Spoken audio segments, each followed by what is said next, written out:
पर्यावरण शिक्षा में आज हम जल के मुख्य प्रदूषक तत्व के बारे में पढ़ेंगे कि जल के मुख्य प्रदूषक तत्व कौन कौन से हैं। Main pollutants in water.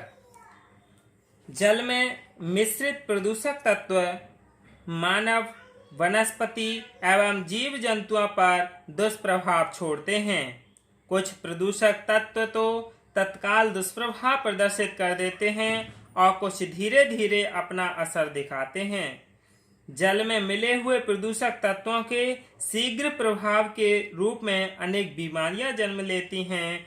पानी में मिश्रित तत्व जब एक सीमा से अधिक मात्रा में पानी में घुल जाते हैं तो उनका मानवीय स्वास्थ्य पर विपरीत प्रभाव पड़ता है। Mixed pollutants in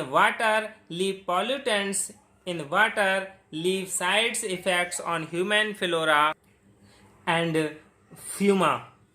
Some pollutants exhibit immediate side effects and some slowly show their effect.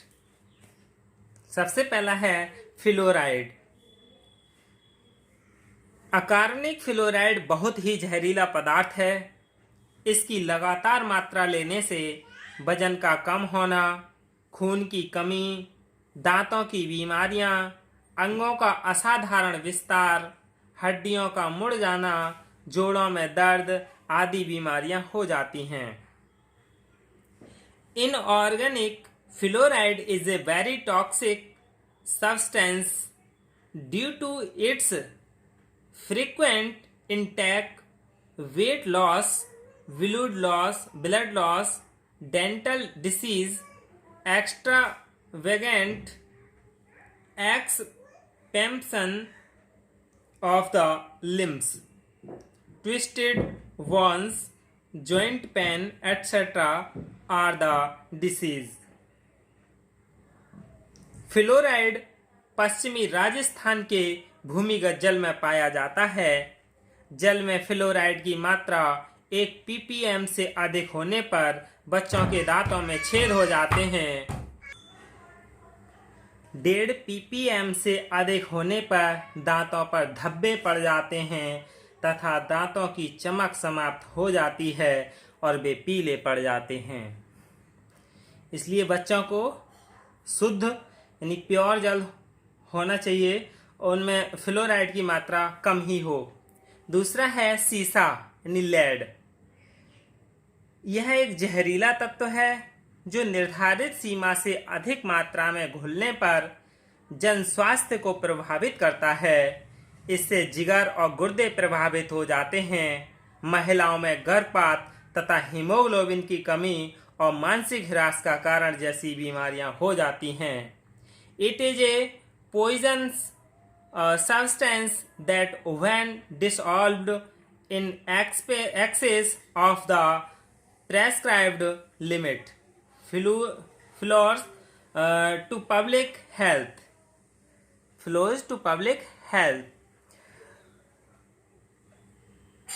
यानी इससे मानसिक ह्रास और हीमोग्लोबिन की कमी जैसी बीमारी हो जाती है। इसलिए सीसा या लेड का कम से कम घुला हुआ कोई भी पदार्थ खाना चाहिए। अगला है पारा यानी मरकरी। यह प्रोटोप्लाज्मिक जहर है जो रक्त संचारण तंत्र में अवशोषित होने के बाद लीवर, गुर्दा, स्प्लीन एवं हड्डी में जमा हो जाता है। इससे मुंह एवं मसूड़ों पर बुरा असर पड़ता है। अम्लीय पारा बहुत जहरीला होता है। पारे के किसी भी यौगिक की मात्रा लगातार शरीर में जाने से मिनीमाटा रोग हो जाता है। It is a protoplasmic poison which after being absorbed in the blood circulatory system accumulates in the liver, kidney, skin and bone. फिर है फिनॉल। यह कार्बनिक एवं अत्यधिक जहरीला पदार्थ है। यह त्वचा एवं अंतः झिल्ली को बहुत प्रभावित करता है। यानी जो त्वचा है उसके अंदर की जो झिल्ली है उसे बहुत नुकसान पहुंचाता है। 60 इंच क्षेत्र त्वचा पर फिनॉल के प्रभाव से ही मनुष्य की मृत्यु हो जाती है। यह गुर्दे, लीवर, स्प्लीन एवं फेफड़ों पर बुरा असर डालता है। 1.5 से 20 मिनट तक त्वचा के संपर्क में रहने से सिर दर्द, मांसपेशियों में कमजोरी, कम दिखाई देना, कम सुनना तथा जल्दी जल्दी श्वास के कारण बेहोशी हो जाती है तथा कभी कभी मृत्यु भी हो जाती है। इसलिए 15 से 20 मिनट तक त्वचा के संपर्क में फिनॉल नहीं आनी चाहिए। अगला है सोडियम।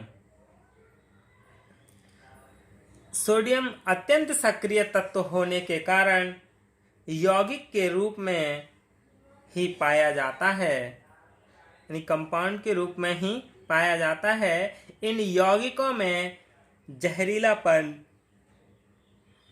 केवल धन आयन के कारण ही होता है। धन आयन के कारण सोडियम क्या है? धन आयन है, इसी के कारण क्या है? ये जहरीलापन होता है। अगला छठा है जस्ता यानी जिंक। जस्ता स्वयं जहरीला नहीं होता, परंतु इसके यौगिक थोड़े जहरीले होते हैं। जब जस्ते को गर्म किया जाता है तो जिंक ऑक्साइड बनता है, जिससे ब्रास फाउंडर रोग एवं ब्रास चिलस नामक बीमारियां हो जाती हैं।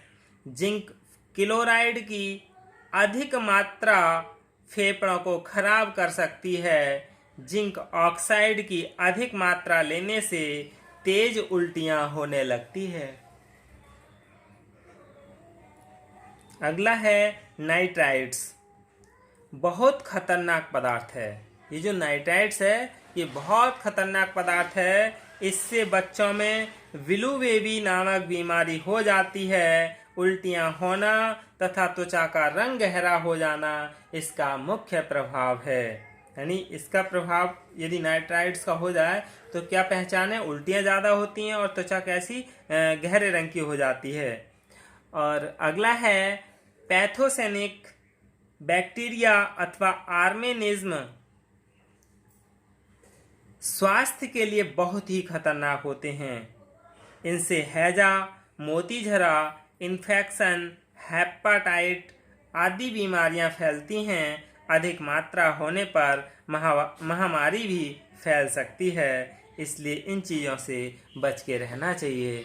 यही क्या हैं जल के मुख्य प्रदूषक तत्व हैं। धन्यवाद।